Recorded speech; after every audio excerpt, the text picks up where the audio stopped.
وطر کے بعد کیا تہجد کی نماز پڑھ سکتے ہیں؟ سنا ہے کہ وطر پڑھنے کے بعد کوئی بھی نفل پڑھنا مکروہ ہے، کیا تہجد کی نماز بھی نہیں پڑھ سکتے؟ بنت طالب کراچی سے۔ رسول اللہ صلی اللہ علیہ وسلم کا ارشاد ہے، اجعلوا آخر صلاتکم وطرا، وطر کو سب سے آخری نماز بناؤ۔ اس بیس پر بہت سے علماء کی رائے ہے کہ وطر سب سے آخر میں پڑھنا چاہیے اور وطر کے بعد کوئی نفل نہیں ہے، اور ہمارے شیخ حضرت مفتی رشید احمد صاحب رحمہ اللہ کا موقف بھی یہی ہے، اور احسن الفتاویٰ میں اس پر بڑا زبردست مدلل رسالہ بھی ہے۔ لیکن ناجائز کوئی بھی نہیں کہتا، یعنی افضل ہے کہ وطر سب سے آخر میں پڑھے جائیں، لیکن وطر اگر کسی نے پہلے پڑھ لی ہے تو اس کے بعد بھی نفل پڑھنا بھی جائز ہے اور نماز پڑھنا بھی جائز ہے، کچھ بھی پڑھ سکتے ہیں، ناجائز نہیں ہے، افضل ہے، افضل کہ سب سے آخر میں، ناجائز نہیں ہے، کیونکہ نبی صلی اللہ علیہ وسلم سے تو ثابت ہے صحیح سند سے کہ آپ نے وطر کے بعد 2 رکعت پڑھے ہیں، تو راجح یہی ہے کہ وہ 2 رکعت بھی وطر سے پہلے پڑھ لیں آپ، لیکن کوئی پڑھ لے تو ناجائز نہیں ہے۔ خاص طور پر جس کو یہ امید نہ ہو کہ تہجد میں میری آنکھ کھلے گی، وہ اگر وطر چھوڑ کے سو جائے گا اور رات کو آنکھ نہ کھلی تو وطر قضا ہو جائیں گے، اور وطر کی نماز واجب ہے۔ آپ صلی اللہ علیہ وسلم کی صحیح حدیث ہے اس بارے میں، من لم یوتر ان اللہ زادکم صلاۃ الا وہی الوطر، اللہ نے ایک اور نماز ہمارے لیے بڑھا دی اور وہ وطر ہے۔ تو وطر کے وجوب کے بڑے مضبوط دلائل ہیں، بہت سخت تاکید ہے وطر کی، تو اس کو آپ قضا نہیں کر سکتے۔ تو اگر رات کو آنکھ کھلنے کا خوف نہ ہو کہ پتہ نہیں آنکھ کھلے گی نہیں کھلے گی، تو پھر آپ کو چاہیے کہ عشاء کی نماز کے ساتھ ہی وطر پڑھ لیں، پھر اگر آنکھ کھلتی ہے تو تہجد بھی پڑھیں، تہجد کو ضائع نہ کریں۔ تو بہتر یہی ہے کہ وطر سب سے آخر میں ہو، لیکن پہلے پڑھ لیے تو بھی بلا کراہت، بغیر کسی کراہت کے نماز پڑھنا جائز، اس میں کوئی مکروہ نہیں ہے۔ تہجد کا وقت کب سے کب تک ہے؟ کیا تہجد فجر کی سنت سے پہلے کبھی بھی پڑھ سکتے ہیں یا اس کا کوئی بھی وقت فکس ہے؟ ارباس انصاری انڈیا سے۔ دیکھیں، عشاء کے بعد تہجد کسی بھی وقت پڑھی جا سکتی ہے، لیکن سب سے زیادہ فضیلت والا وقت رات کا آخری تہائی حصہ ہے، یعنی عشاء کے بعد اور صبح صادق کے ٹائم کو 3 حصوں میں ڈیوائڈ کر دیں برابر برابر، تو جو آخری تہائی ہوگا وہ سب سے بہتر وقت ہے تہجد کا۔ تو وہ نہیں ہو سکتا تو کبھی بھی سونے کے بعد اٹھ کے تہجد پڑھ سکتے ہیں، آدھی رات کو بھی۔ بہتر ہے کہ نیند لیں، سونے کے بعد اٹھنا یہ تہجد کا افضل وقت ہے، اور اس کی بھی توفیق نہیں ملتی تو سونے سے پہلے بھی پڑھی جا سکتی ہے، لیکن سب سے افضل ہے آخری حصہ۔ پھر چلو آخری میں نہیں پڑھتے، لیکن تھوڑی نیند لینے کے بعد اٹھ کے پڑھ لیتے ہیں، یہ بھی غنیمت ہے۔ یہ بھی نہیں ہوتا چلو عشاء کے بعد پڑھ لو۔ رات کے آخری حصے میں تہجد پڑھیں یا دعا کریں؟ رات کے آخری حصے میں تہجد کی نماز پڑھنا سب سے افضل بتایا گیا ہے، تو اگر فجر کی نماز سے 1 گھنٹہ پہلے تہجد کی نماز شروع کی جائے، پھر کچھ دیر تک درود شریف پڑھنے کے بعد دعا کی جائے، تو کیا یہ نماز پڑھنے اور دعا کی قبولیت کے لیے بہترین وقت ہوگا؟ اقصی حبیب انڈیا سے۔ جی، سب سے بہترین وقت رات کا آخری حصہ ہی ہے، تہجد کا بھی اور دعا کا بھی۔ تہجد کا تو ہے، قرآن میں جگہ جگہ ثابت ہے، نبی صلی اللہ علیہ وسلم کا اپنا معمول بھی ہے کہ عام طور پر آپ رات کے آخری حصے میں نماز پڑھتے تھے، اور دعا کے لیے بھی حدیث میں آتا ہے کہ اللہ تعالیٰ رات کے آخری حصے میں آسمان دنیا کی طرف آ کے صدائیں لگاتے ہیں، حل من مستغفر اغفر لہ، کوئی ہے مجھ سے گناہوں سے توبہ کرنے والا میں اس کے گناہوں کو معاف کروں، حل من مسترزق ارزق لہ، کوئی ہے روزی طلب کرنے والا کہ میں اس کو روزی دوں۔ تو اس لیے آپ اگر یہ معمول بنائیں تو بہت اچھا معمول ہے، کچھ وقت تہجد میں گزاریں اور پھر باقی وقت دعا میں گزاریں۔ تہجد کی نماز سنت ہے یا نفل؟ تہجد کی نماز سنت ہے یا نفل؟ صادق رفیق انڈیا سے۔ دیکھیں، یہ سنت یا نفل یہ ٹرمز ہیں، اصطلاحات ہیں جو ایک دوسرے کے معنی میں بھی استعمال ہوتی ہیں۔ نفل کہتے ہیں اضافی نماز جو فرض نہ ہو، اس لحاظ سے تو تہجد نفل نماز ہے، لیکن ہر نفل پر نبی صلی اللہ علیہ وسلم نے پابندی نہیں کی ہے، اہتمام نہیں کیا ہے، تو جو وہ نوافل جن کا آپ صلی اللہ علیہ وسلم نے اہتمام کیا یا آپ ان کو پڑھا کرتے تھے تو ان کو سنت کہا جاتا ہے۔ تو اس لیے تہجد اس لحاظ سے نفل ہے کہ فرض واجب نہیں ہے، لیکن اس لحاظ سے سنت ہے کہ محض ایک عام نوافل کی طرح اس کی فضیلت نہیں ہے، بلکہ آپ صلی اللہ علیہ وسلم کی عادت تھی، تو اس لحاظ سے یہ سنت ہے۔ تو بہتر لفظ اس کے لیے سنت ہی ہے، اور یہ عام سنت نہیں ہے، اس کی بے پناہ فضیلت ہے۔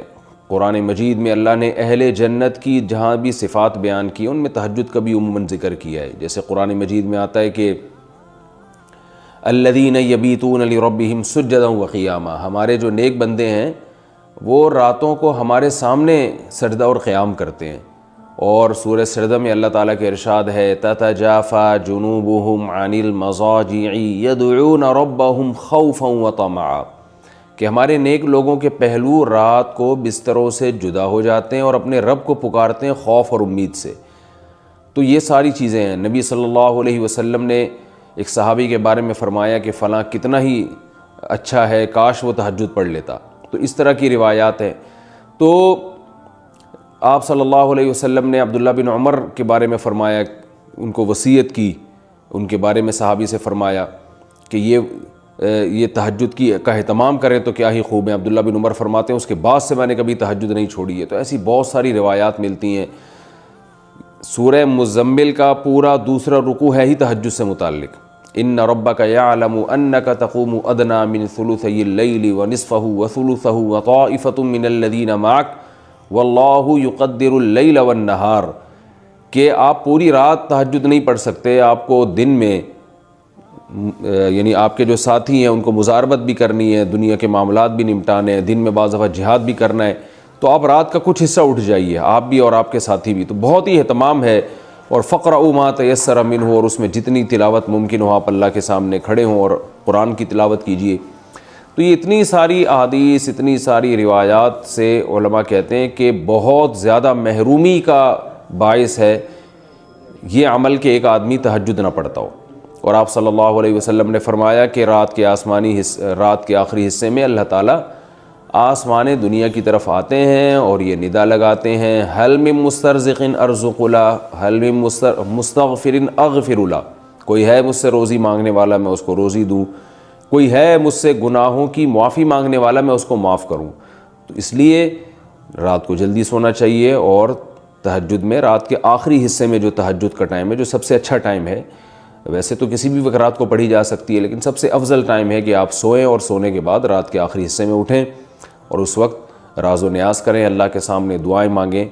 بہت زیادہ اس وقت دعائیں قبول ہوتی ہیں اور نماز کا بہت ثواب ہوتا ہے۔ ان قرآن الفجر کان مشہودا۔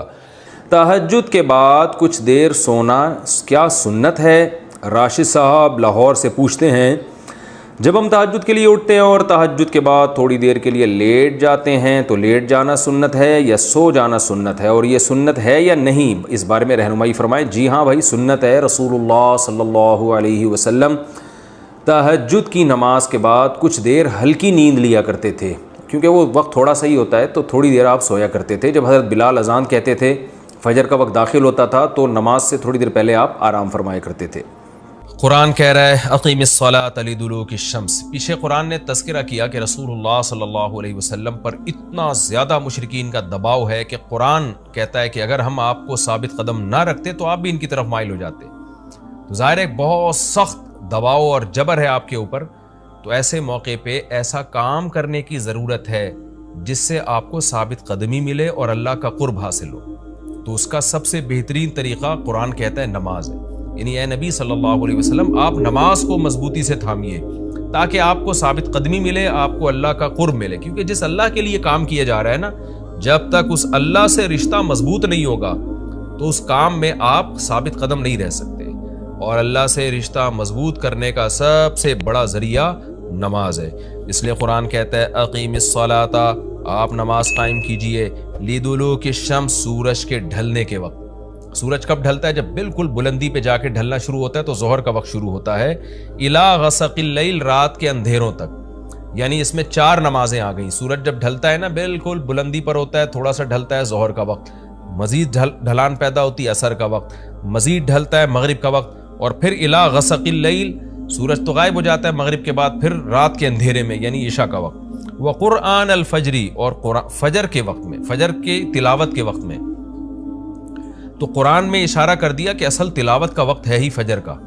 آج بعض اماموں کو ہم نے دیکھا فجر میں بڑی مختصر تلاوت کرتے ہیں، یہ بالکل غلط ہے۔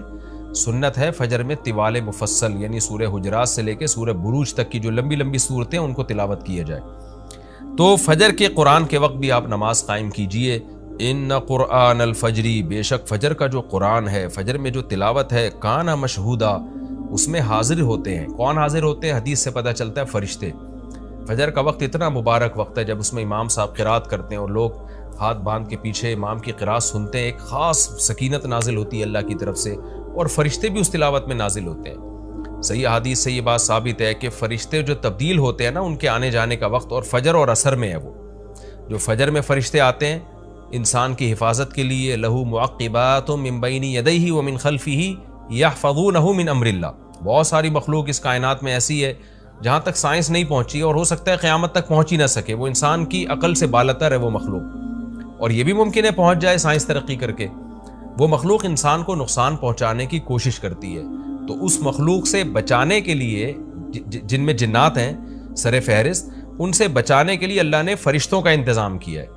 تو حدیث میں آتا ہے صبح و شام، قرآن سے بھی یہ بات ثابت ہے، صبح و شام فرشتوں کی باریاں چینج ہوتی ہیں اور وہ ہماری حفاظت کے لیے اللہ کی طرف سے متعین ہوتے ہیں۔ تو ان کی جو حاضری ہے ان فرشتوں کی وہ فجر کے وقت میں ہوتی ہے، اور یہ بھی حدیث سے ثابت ہے کہ بہت سے فرشتے صرف تلاوت سننے کے لیے زمین پہ اترتے ہیں۔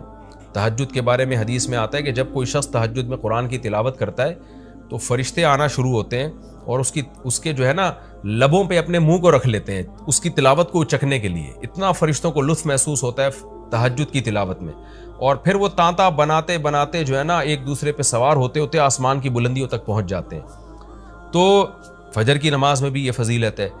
تو آگے اللہ فرماتے ہیں کہ اللہ نے فجر کی نماز کی فضیلت کو بیان کیا، آگے اللہ فرماتے ہیں وَمِنَ اللَّيْلِ، یہ تو 5 نمازیں ہو گئیں، یہ تو ساری امت پہ فرض ہیں، لیکن رات کے کچھ حصے میں فَتَہَجَّدْ بِهِ کا مطلب اس حصے میں آپ نے تہجد پڑھنی ہے، نافلۃ لک، اے محمد صلی اللہ علیہ وسلم، یہ آپ کے لیے اضافہ ہے۔ کیا مطلب؟ یا تو نبی صلی اللہ علیہ وسلم پہ 6 نمازیں فرض تھیں، یعنی 5 فرض کے علاوہ تہجد بھی فرض تھی، تو اس لیے قرآن نے کہہ دیا کہ امت پہ تو 5 فرض ہیں نافلۃ لک، لیکن یہ تہجد آپ کے لیے اضافی ہے، یعنی آپ پر 6 نمازیں فرض ہیں۔ ایک مطلب تو یہ بھی ہو سکتا ہے، اور جو علماء اس کے قائل ہیں کہ نہیں نبی پر تہجد فرض نہیں تھی، تو ان کے نزدیک اس آیت کی تفسیر یہ ہوگی کہ یہ آپ کے لیے ایک اضافہ ہے اللہ کے قرب حاصل کرنے کا، یعنی 5 نمازیں تو پڑھنی ہی پڑھنی ہے، لیکن آپ اللہ کے قرب کے لیے ایک اضافی چیز بھی آپ کو دی جا رہی ہے تاکہ آپ کے درجات اور زیادہ بلند ہو۔ تو ایسی صورت میں یہ صرف نبی کے ساتھ خاص نہیں ہے، کیونکہ خطاب نبی سے چل رہا ہے اس لیے اللہ نے کہہ دیا آپ کے لیے اضافہ، ورنہ حقیقت میں پوری امت کے لیے یہ اضافہ ہے۔ آگے اللہ فرماتے ہیں عَسَىٰ أَن يَبْعَثَكَ رَبُّكَ، امید ہے کہ آپ کو آپ کا رب پہنچا دے مقام محمود تک۔ یہ مقام محمود کیا ہے؟ شفاعت کبریٰ، یعنی تمام پیغمبر نبی کے پاس آئیں گے کہ آپ سفارش سے آغاز کریں، یعنی سفارش کا آغاز آپ سے ہوگا، پھر آپ صلی اللہ علیہ وسلم سفارش کریں گے۔ تو یہ ایک سب سے اونچا مقام ہے جو اللہ قیامت کے دن رسول اللہ صلی اللہ علیہ وسلم کو دے گا، اور جس سے آپ کی تمام پیغمبروں پر فضیلت ثابت ہو جائے گی کہ جب تک آپ کی طرف سے شفاعت کی ابتدا نہیں ہوگی کوئی اور پیغمبر سفارش نہیں کریں گے۔ تو اللہ نبی صلی اللہ علیہ وسلم کو تسلیاں دے رہا ہے کہ یہ مشرکین کا جو آپ پہ اوپر بے پناہ دباؤ ہے، جبر ہے، آپ اس میں تسلی رکھیے، آپ نماز قائم کریں اور تہجد کی پابندی کریں، اللہ نے آپ کو بہت بڑا آگے چل کے مقام دینا ہے۔ تو چونکہ نبی صلی اللہ علیہ وسلم بھی بشر تھے نا، مشرکین کے دباؤ کی وجہ سے آپ بھی ایک پریشانی میں آتے تھے، تو اس لیے اللہ آپ کو ثابت قدم رکھنے کے لیے آپ صلی اللہ علیہ وسلم کو یہ خوشخبریاں سنا رہا ہے کہ آپ نے اپنا اس عمل کو فوکس کرنا ہے، نماز اور تہجد کو، تاکہ آپ کا اللہ سے قرب رہے، اور اللہ آپ کو خوشخبری دے رہا ہے کہ امید ہے آپ کا رب آپ کو بہت بڑے مقام تک پہنچا دے۔ رہا مسئلہ مشرکین کی دھمکیوں کا کہ یہ پوری کوشش کر رہے ہیں کہ آپ کو مکہ سے نکال دیں، تو ہم نے تو بتا دیا کہ یہ خود بھی نہیں پنپ پائیں گے، لیکن آپ نے اللہ سے کیا دعا مانگنی ہے؟ وَقُلْ رَبِّ، کہہ دیجئے اے میرے رب، ادخلنی مدخل صدق، مجھے مکہ میں داخل کیجئے مرغوب داخلہ، اچھا داخلہ، اور مجھے مکہ سے نکالیے بھی اچھے طریقے سے، یعنی اچھا نکلنا ہو میرا، ایسا نکلنا جس کے نتائج اچھے ہوں۔ اس میں اشارہ ہے کہ آپ صلی اللہ علیہ وسلم کو مکہ سے نکالنے پر مجبور کیا جائے گا، اور ایک وقت آئے گا کہ آپ مکہ سے نکلیں گے۔ تو اللہ اپنے حبیب صلی اللہ علیہ وسلم کو پہلے سے دعا سکھا رہے ہیں کہ آپ اللہ سے دعا مانگیں، اللہ جب میں نکلوں تو میرا داخلہ بھی اچھے طریقے سے ہو اور میرا نکلنا بھی اچھے طریقے سے ہو، یعنی پسندیدہ نکلنا ہو۔ سوال پیدا ہوتا ہے نکلنے کا عمل تو پہلے ہے اور مکہ میں داخلے کا عمل بعد میں، تو نکلنے کا تذکرہ پہلے ہونا چاہیے کہ اللہ مکہ سے مجھے اچھی طریقے سے نکال، اور مکہ میں مجھے داخل بھی اچھے طریقے سے کرنا۔ تو داخلے کا تذکرہ پہلے کیوں؟ تو اس میں بلاغت کا ایک نقطہ ہے کہ پیغمبر کا بنیادی مقصد وہ ہدف ہے جو پیغمبر دنیا میں لے کے آئے ہیں، تو اس کی آغاز تو مکہ سے کرنا ہے جس میں آپ کو بھیجا گیا، جو ابراہیم علیہ السلام کا شہر ہے، جہاں بیت اللہ ہے، اسلام کا مرکز تو اس جگہ سے بننا ہے. تو اس جگہ سے اگر نکالنا ہی مقصد ہے تو یہ جگہ تو رہ گئی نا پھر جو ابراہیم علیہ السلام کا مرکز اور ابراہیم علیہ السلام کی دعائیں تھیں. تو اس لیے اصل مقصد تو یہ کہ مکہ میں داخل میں اچھے طریقے سے ہوں، جو پیغمبر کا مقصد تھا دنیا میں آنے کا، مکہ فتح کر کے داخل ہوں، یہاں مجھے غلبہ ملے، اور یہاں میرا جب داخلہ ہو تو ایسا داخلہ جس کو میں پسند کروں. یہ جو ابھی میں مکہ میں کہیں سفر سے جا کے واپس آتا ہوں، یہ داخلہ وہ داخلہ نہیں ہے جو میں چاہتا ہوں. تو چونکہ مکہ سے نکلنا مقصد نہیں ہے، نکالا اس لیے جا رہا ہے تاکہ داخلہ ایک طاقت کے ساتھ ہو اور اچھے طریقے سے داخلہ ہو، اس لیے اس داخلے کا تذکرہ پہلے کیا جا رہا ہے. ہاں وہ داخلہ اس وقت تک ممکن نہیں ہے جب تک مکہ سے ایک دفعہ آپ کا خروج نہ ہو، تاکہ مدینہ میں ریاست بنے اور آپ 10,000 کا لشکر لے کر فاتحانہ انداز سے مکہ میں داخل ہوں، اور جس مقصد کے لیے اللہ نے آپ کو بھیجا تھا وہ مقصد پورا ہو. تو وہ مقصد نکلے بغیر پورا ہو نہیں سکتا، اس لیے نکلنے کا تذکرہ کر دیا. ورنہ اصل مقصد تو یہ ہے کہ اللہ میں مکہ سے نکلنا نہیں چاہتا، میں مکہ میں داخلہ چاہتا ہوں. داخلہ ایسا ہونا چاہیے مدخل صدق، سچا مرغوب داخلہ ہونا چاہیے. چنانچہ اللہ نے آپ کی دعا قبول کی، اور جب نبی مکہ میں داخل ہوئے نکلنے کے بعد تو کیسا بہترین آپ نے کا داخلہ ہوا کہ 10,000 کا لشکر لے کر آپ گئے، اور مشرکین مکہ آپ سے معافی کی بھیک مانگ رہے تھے. تو یہ مکی آیتیں اس وقت تو ظلم کے پہاڑ توڑے جا رہے تھے، لیکن پیغمبر سے اس طرح کی دعائیں کروائی جا رہی تھیں. وَأَخْرِجْنِي مُخْرَجَ صِدْقٍ، اور اللہ مرغوب نکلنا ہو، یعنی جب میں نکلوں تو بھی میرا اچھا ٹھکانہ ہو. چنانچہ آپ کا نکلنا بھی بڑا اچھا ہوا کہ پورا مدینہ آپ کے استقبال میں کھڑا ہوا تھا.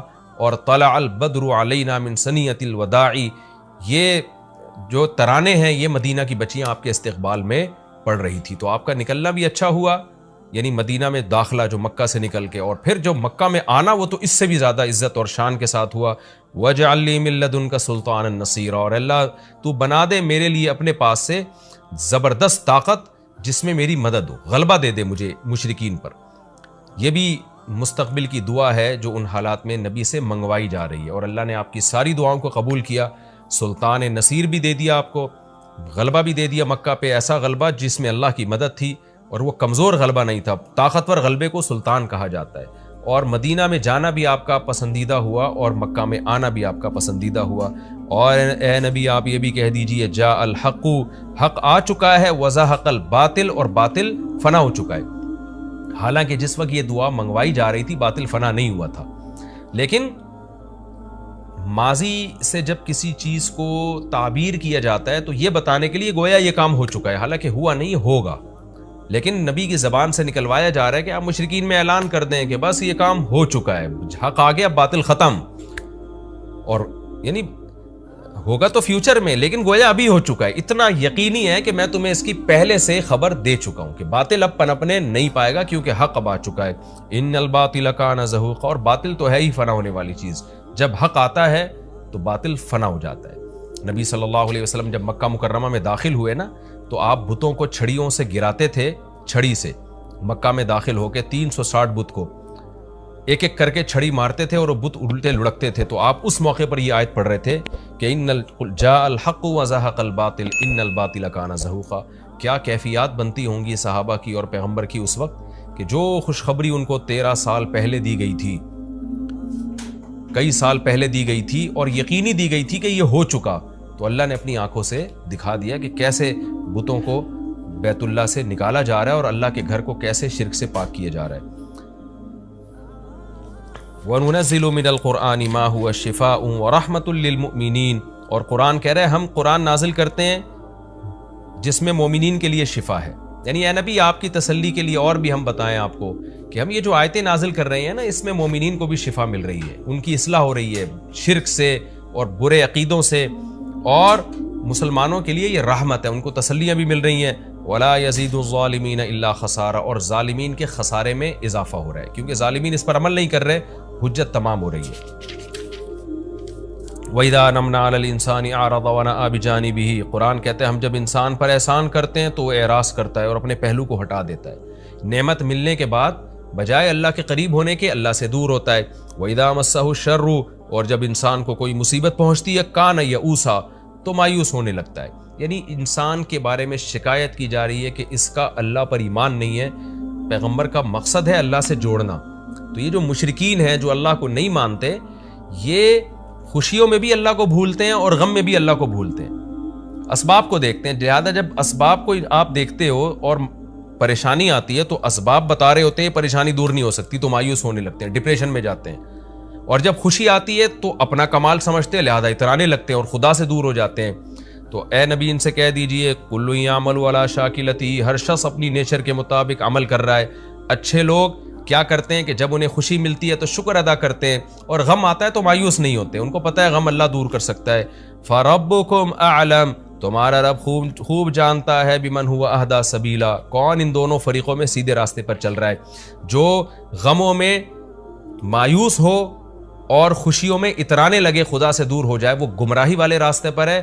اور جو خوشیوں میں اللہ کے قریب آئے، شکر ادا کرے، اور غموں میں بھی اللہ کے قریب آئے کہ غم کو اللہ ہی دور کر سکتا ہے، مایوس نہ ہو، یہ سیدھے راستے پر ہے. اللہ خوب جانتا ہے کون سیدھے راستے پر ہے، یعنی اس میں اللہ نے اشارہ دے دیا کہ یہ لوگ سیدھے راستے پر ہے، تو ہمیں ایسا بننا چاہیے. الحمدللہ نحمده ونستعینه ونستغفره ونؤمن به ونتوکل علیہ ونعوذ باللہ من شرور انفسنا ومن سیئات اعمالنا من يهده الله فلا مضل له ومن يضلل فلا هادي له ونشهد ان لا اله الا الله وحده لا شريك له ونشهد ان محمدا عبده ورسوله صلی اللہ تعالی علیہ وعلى آلہ واصحابہ وبارک وسلم تسلیما کثیرا کثیرا. اما بعد فاعوذ باللہ من الشیطان الرجیم. بسم اللہ الرحمن الرحیم. آج کوئی صاحب آئے تھے جنہوں نے میسج بھیجا تھا کہ 20 منٹ بعد دروازہ کھلا ہے، وہ یہاں بیٹھے ہوئے ہیں. اچھا شارٹ ہو گئے.